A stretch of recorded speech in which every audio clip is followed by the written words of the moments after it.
lot of people are going to get a really good understanding of what basically happened with India, the whole Indus Valley, and Buddhism and everything like that, which they're trying to take basically control over. Not India, the Aryans, white people. We won't get into all that. But you got to understand, so much happened during ancient times. We so stuck on Kemet, rightfully so. We stuck on, transatlantic slave trade, sub-Saharan slave trade. It's so much more that happened. It's a big gap that is basically being, looked over. It's not being talked about enough. A lot of people are not really digging into the history of it to get people to a better understanding of what took place. Because we look back, and everybody know about this, we see the black gods of Asia. You see the black gods of India.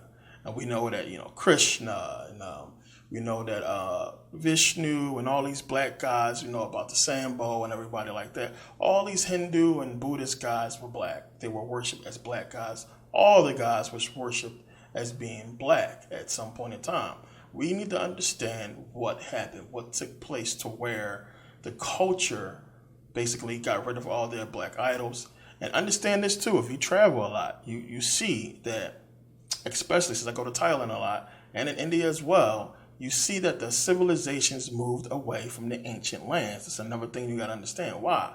You go back to different parts of Thailand and India as well, Cambodia, they have the ancient ruins. And the space is basically really preserved for tourists and stuff like that.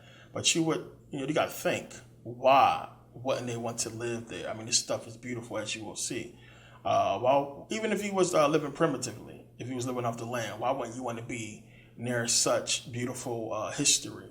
And you got to understand why they disconnect with this history, why they disconnect with the indigenous people and what basically took place. It's so much, it's so crazy, it's so deep, and we're going to get into it. Let's begin. Now, here's the thing. You have scientists that have been in agreement, for hundreds of years about out of Africa. The majority believe in the theory. And we're going to prove the theory here today. It's going to get proven 100%. And they know the truth. It's easy to prove when you pay attention to real recorded history. But we're going to prove it. But now, remember, out of Africa theory, we know the Africans came up. They crossed the Red Sea, crossed into Saudi Arabia, crossed the Persian Gulf, into Iran, and traveled up to Afghanistan, Pakistan, India, Tibet, what have you, and eventually migrated over to Asia, Australia, what have you. This is the out of Africa theory. We understand this. So it is widely agreed upon that this is what took place. Now, another thing that's agreed upon is we understand these were African people. These were black people. So when you look at that migration and the fact that they traveled across, they set up civilizations and they kept moving, you understand that these were African people. So the question you have to ask yourself is, one, on an evolutionary scale, what happened to them? How did, these tribes become Indian with the straight hair, Asian, looking totally different with the Mongoloid features? What happened? And then, of course, we understand this evolution. We understand we make all races. So that's one thing that you prove and understand in there. That's one of the things that you go back to and look and see, well, okay, we see what happened. This has been proven by science, as I got into. So then you understand, one, remember, people like Dr. Ben, Azra Kwesi talked about how Egypt began, basically deep in Africa. They traveled up Kenya, Ethiopia, what have you. They traveled up the Nile into ancient Kemet. And you have to really understand, during that time, when they traveled up to ancient Kemet, they stopped. You had people that stopped. Some people was too old to continue on. Some people set up civilizations and stayed or what have you. And this took place, all the way up to Kemet. And this is documented. We can see, the writings they left. We can see artifacts that they left. Now, the thing is, I put up the video on human history, the origins of all the races. Now, when I did that video, I wanted to check and see exactly what the internet was basically saying about this, about traveling up, the whole out of Africa thing, the Andaman tribe and everything like that. Now, we understand that the Andaman, who basically is from, Indus Valley civilization, which is part of Afghanistan, Pakistan, India, we know that they are the descendants of the Africans that basically traveled over during this whole migration. The Andaman would be the descendants, and we see how they look, clearly black. Understand, we don't just have what we call, nappy hair or Negro hair, whatever they want to say. We had all kinds of hair. We had straight hair. We had curly hair. We had wavy hair. We have curly and wavy hair. We have a lot of different hair types, as you see clearly when you go in Africa. A lot of different hair types, a lot of different complexions that we can come in. So, again, when I checked, wanted to make sure everything was matching up, from the books that I read, Ivan von Sertima, Anta Diop, everybody was saying the same thing. So when I looked, it said exactly the same thing. Yeah, these people basically come from, the descendants. They are the descendants of the Africans that migrated over to the Indus Valley. But now this has changed. They changed the answer to that, and you can go into Wikipedia and you can actually edit it if you have an account or what have you. So this is what it's saying now. It says, it was previously assumed that the Andaman ancestors were part of the initial Great Coastal Migration that was the first expansion of humanity out of Africa via the Arabian Peninsula, along the coastal regions of the Indian mainland and towards Southeast Asia, Japan, and Oceania. The Andamese were considered to be a pristine example of a hypothesized Negrito population which showed similar physical characteristics and was supposed to have existed throughout Southeast Asia. The existence of a specific Negrito population is nowadays doubted. Their commonalities could be a result of evolutionary convergence and or shared history. Now, what they're basically trying to say is they're not 100% sure that the Andaman are from Africa, which, come on, they try to put it in such a way to where they cast doubt on who these people really are. But again, who else would they be? Where else would they come from? You got to understand how subtle this stuff is. It's crazy. It's loopy. One, you got the whole out of Africa theory. What other race of people could they be? In India, in Asia, what could they be? Well, we know that Africans migrated over there. What could they be from? Now, they talk about commonalities and everything like that, meaning they look African. They think that they basically, came together based on convergence, meaning that you had a different group of people come together with another group of people to create the Andaman. It doesn't matter. You have Africans come together to make Africans, if that's the case they want to go against. No matter how you slice it, we're talking about African people. Now, let's be real here. You can take a car and you can drive from Cairo all the way over to Mumbai. Plain and simple. It's one big landmass. So you can't even be, skeptical about the Africans coming up out of Africa and traveling over, towards India when it's one mass. It's connected. And we don't know how much more connected it was back then. But you got to understand, it's going to be a lot of this kind of stuff we're going to see coming up, what they're trying to do. And to see that this is something new, that they changed this recently, is something that's real, it's alarming. It's like, okay, why would they change this? And you got to understand, too, which we're going to get into about the Indian culture, everything that's going on in India, about why that thing is set up like that, why they deny their own people. We're going to get into their whole system because it's a crazy system that's ancient that's taking place in India. Some of you might know what I'm talking about. We're going to get into it. But remember, as I said, you had Ezra Quashie, Dr. Ben, a lot of other researchers that know their stuff talk about, hey, we came up from inner Africa, plain and simple. So when they talk about, the cradle of civilization began probably somewhere around Ethiopia, Kenya, what have you, it all fits, especially when you find ancient proof, ancient stuff that we see in Kemet, older in Ethiopia. So it's just proving the point. All the way up to now, we can see where these people come from. So my suggestion is when they got up to Kemet, from my research, the pyramids was already there. They was there already. So again, you see how they tell us our history begins with this out of Africa. It's so much more before that. Again, that's what I always keep saying. It's like history begins with Kemet, and we don't know what the hell took place before that. Something happened, as I talked about in the Saturn Satan series, and then all of a sudden, it's like we woke up, and then, okay, they had this notion, travel. For some reason, they knew to go north. For some reason, they knew to travel up north to get to Kemet for whatever reason.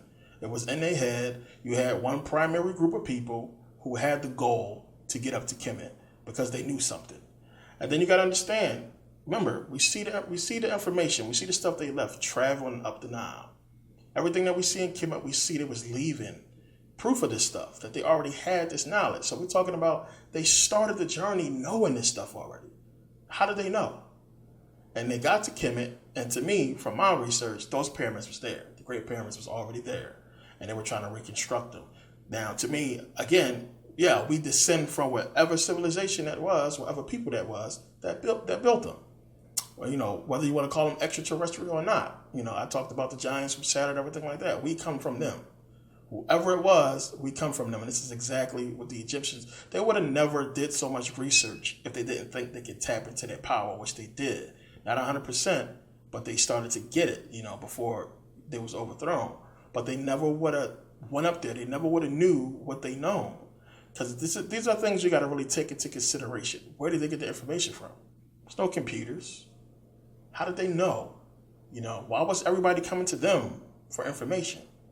So you got to understand what they're trying to do, how they're trying to switch it. Now, this gets really deep. It's a whole bunch of history we're going to get into. So now here's the thing that you're going to find out when you start doing this research, when you start looking into that time period, because I know a lot of you do your own research as you're supposed to.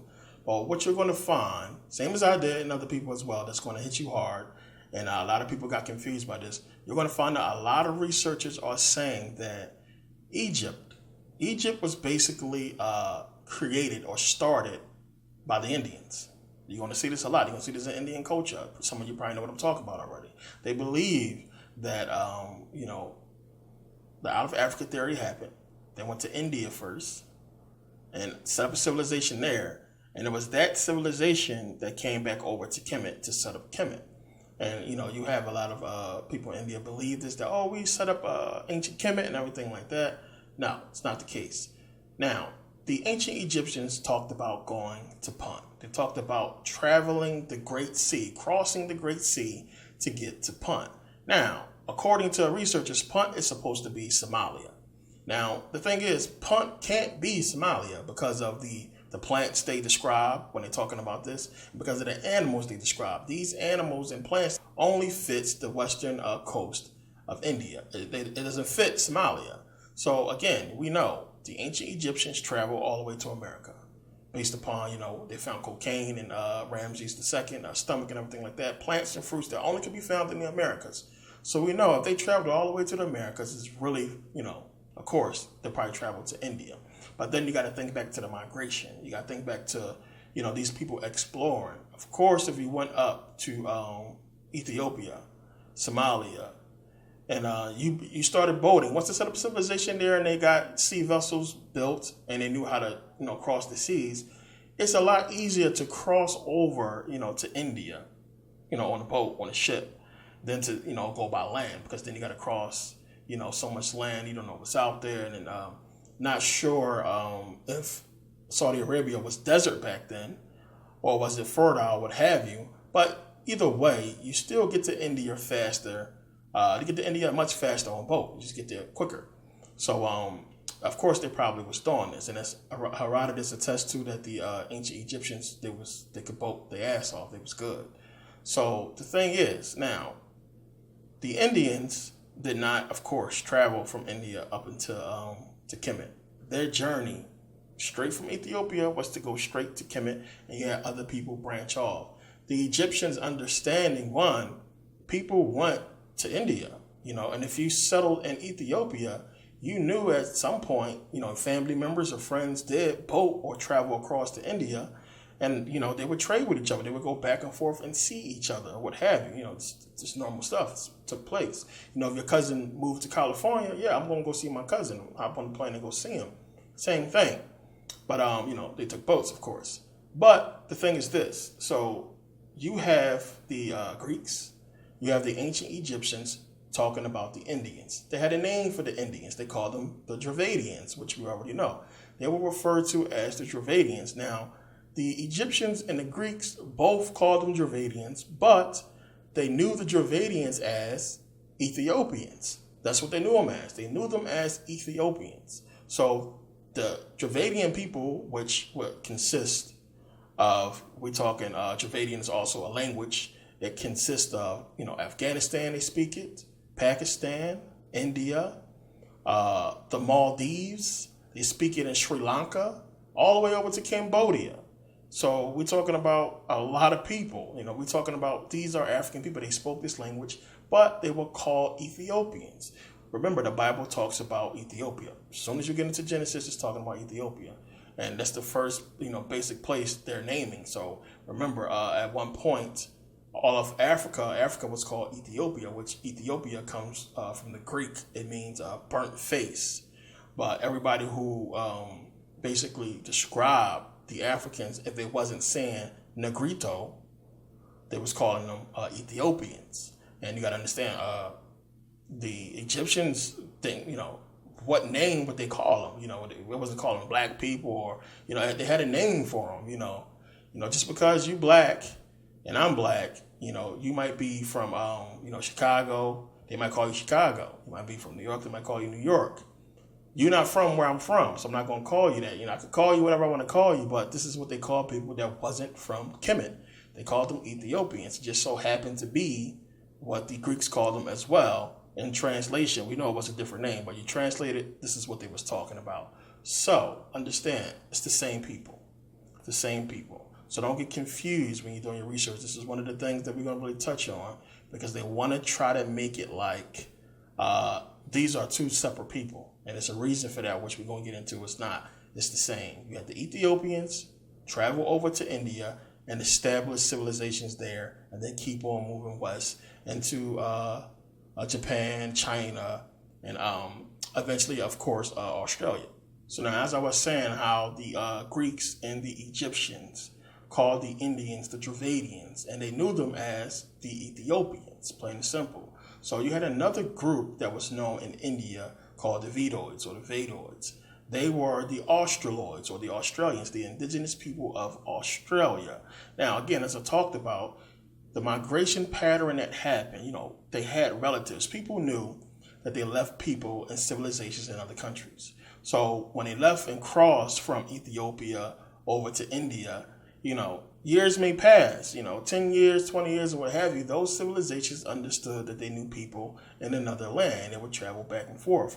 No different from down with the Australoids, with the Australians. They would travel up. And if you look at a map, you can see it's a straight shot almost back up to India, that they could travel by boat or go by land. Now, this is how they differentiated the Indians or the Vedoids from the Dravidians. And basically, when you look at them, they almost look the same skin tone, of course, dark skin. But the Australoids had basically curly, wavy hair, and the Indians had straight hair. And again, this is the same thing that Diodorus attests to. This is what he talks about. He says that the only way you could tell a difference between the Africans, the Indians, what have you, is because of the hair. The hair may be different. That's how they told them apart.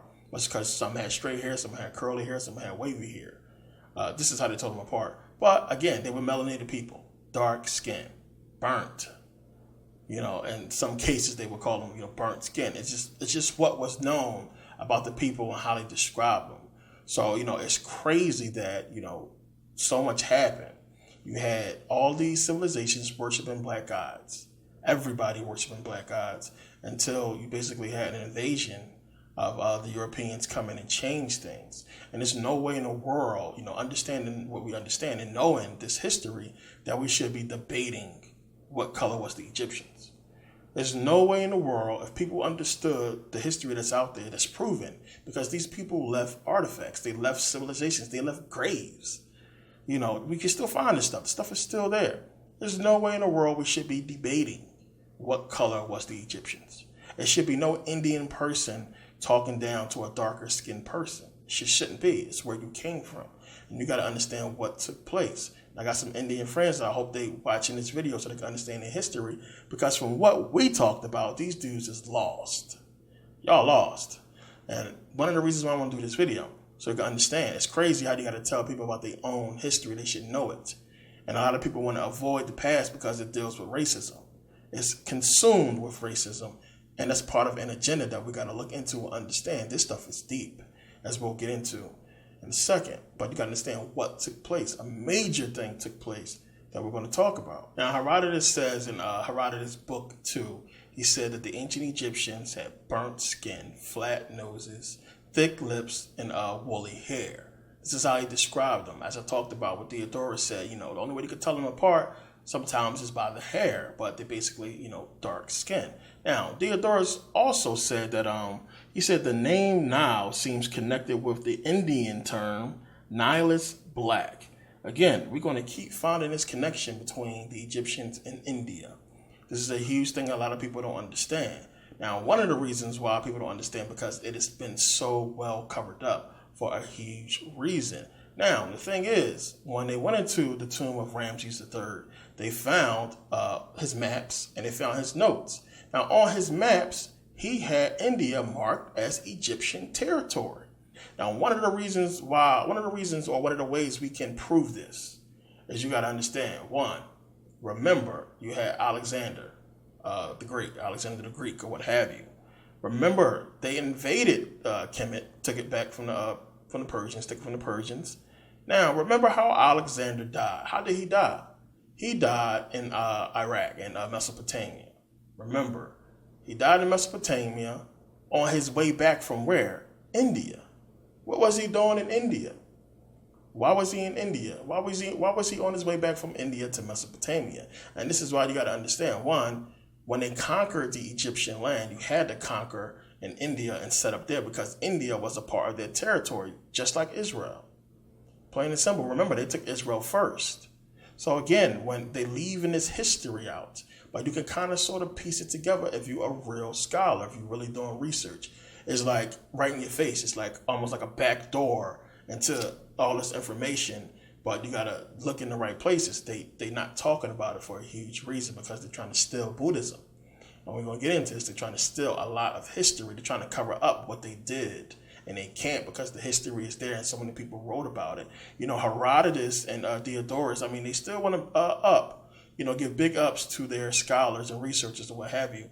But, them two alone poke a lot of holes in, the story, which really is not no official story from the Europeans. They just don't talk about shit.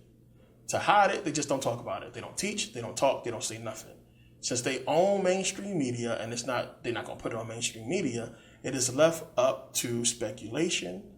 It's left up to the imagination for people to wonder and ponder, did this stuff really happen? But when you go based upon proven facts in history, you see clearly this is basically what took place. That it's a huge connection between ancient Kemet and India and that whole Indus Valley and everything that was taking place there. And it's something that happened that they're trying to cover up. Now, one of the things that's going to really bother you and really, really stick out to you is, why? Why would these people, let their ancestors go to hell like that? Why would you disrespect your ancestors, the people who are the reason for you having your civilization? And it's one of the things that I really just scratch my head so much. It's like, wow, all across the board. You look at in India, you look at Pakistan and everything like that. If you're dark skinned, you're put down. All the way across. You have in Asia, you have the Chinese or what have you, walking around with umbrellas because they don't want to get tan because dark skin is so looked down. It's all around the world. You have people in the Dominican Republic hanging Haitians for being dark skinned when they dark skinned as well. I talked about this before. And it's like, wow, what is it?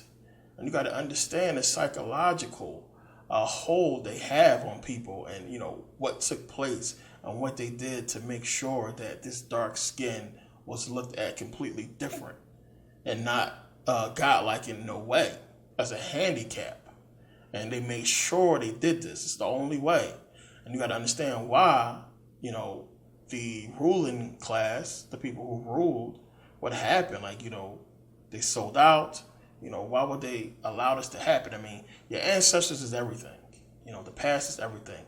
And when you understand that, it's because of the past that we have the present. And while we'll have our future, the past must be preserved and must be, paid homage to, and people must really, really understand what took place during that time. So to get rid of all this stuff, this is what really bad for me because I'm like, what the fuck? Why was they literally paint the faces white on these Buddhas when clearly when you go towards the ancient ruins, black skin, black faces, and it's so much craziness that's been taking place. Now, the thing is, what does this have to do with Buddhism? What does it have to do with Buddha or what have you? Now, the problem is this. When you look up when did Buddhism start, it says clearly here 5th century BCE as I highlighted. Now, when you look at when did Hinduism start, it says 1500 BC. Hinduism starting before Buddhism. Now, Hinduism developed from the religion that the Aryans brought to India with them in about 1500 BCE. That's all I'm going to read. Hinduism developed from the religion that the Aryans, had to highlight it, brought to India with them in about 1500 BCE. Now, understand what Siddhartha was a Hindu, and Siddhartha, created Buddhism, Buddha, what have you. So, of course, Hinduism would be before Buddhism because Siddhartha was a Hindu prince. So that part makes sense. The part that sticks out, of course, as you know, Aryans. What do you mean Aryans brought, Hinduism into India? And the thing is, we're talking about the same Aryans, white people, the same white race.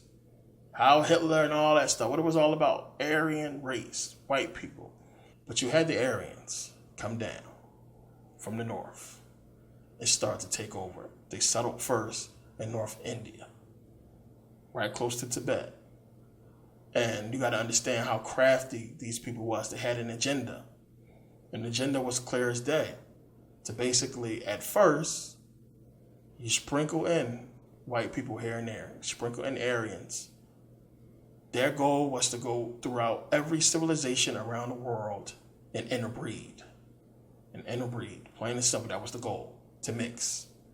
To go in, mix in with everybody, and then try to develop their race more. Now you have white person married to Indian person, and then if this person was from a prominent house, they can move up, or their children could be the heir, or what have you. So their goal was to basically interbreed and to try to get into positions of power, to breed into positions of power. And this is what they did. The Huns caught on to it. You start getting over to China, Cambodia, and stuff like that. Mongolia, they caught on. Japanese, they caught on. They kicked the white people out. They kicked the Aryans out. They had a plan. Come out, interbreed, mix in, phase one. Now, once they got into positions of power, got the layout, and understand what was going on, to basically invade and take over, and that's exactly what they did. Now, when you pay attention, this has been the MO of Aryan people, of white people for a long time. Again, we know with slavery. Same thing they did. See, again, we were stuck on slavery. We ain't look back and see that, wait a minute, they did this before to us. Came in all nice, basically settled in, then took over. They did the same thing with slavery. They came in, this time they had religion. And they came in with religion peacefully. And then set up shop, learned the layout, and then took over, these Aryans. Now remember, the Andaman, understanding what took place. Now you understand when I talked about this before, I showed you the pictures and everything about how no white people can go anywhere near Andaman land. Can't go there. They will kill you. They ain't taking nothing from the white man. They not playing because they understand the past and they pass it down. You have civilizations on this planet still living like they lived 2,000 years ago. No TV, no electricity. They don't even understand what we understand. They live in truly spiritual, and for the most part, a lot of them are left alone because most of them are in areas now that has no real resources that they can use, as far as like oil or, plutonium or what have you, stuff like that. They don't have that kind of stuff. Uranium, I meant to say. They don't have that kind of stuff. They don't have, like the minerals and stuff like that, but they have food. They have what they need to survive. So you got to understand, the Aryans, and you got to understand why, that name was changed. And a lot of people, we don't refer to them as Aryans, we just say Europeans, but really Aryans is what they're supposed to be called.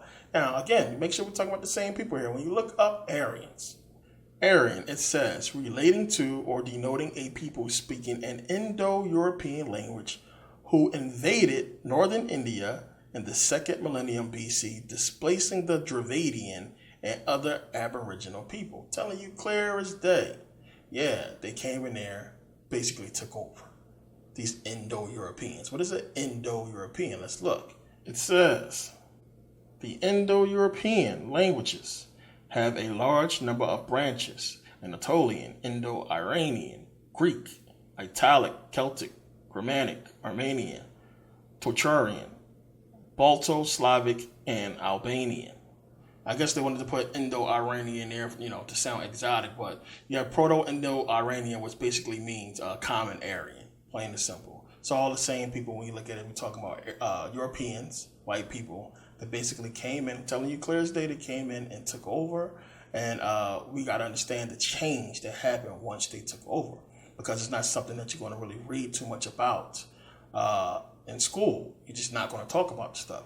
But it makes a big difference when you try to understand what took place over there in, the Western, the Far East, what happened in so-called Middle East and West Africa. It's a lot of stuff that was going on in that area during this time, all going back to the Aryans. Now, the thing is, if you say that, Hinduism was basically brought in by the Aryans, by doing that, not only can you take control and responsibility for the Hindu religion, the Hindu faith, because, Siddhartha was a Hindu, a Hindu prince.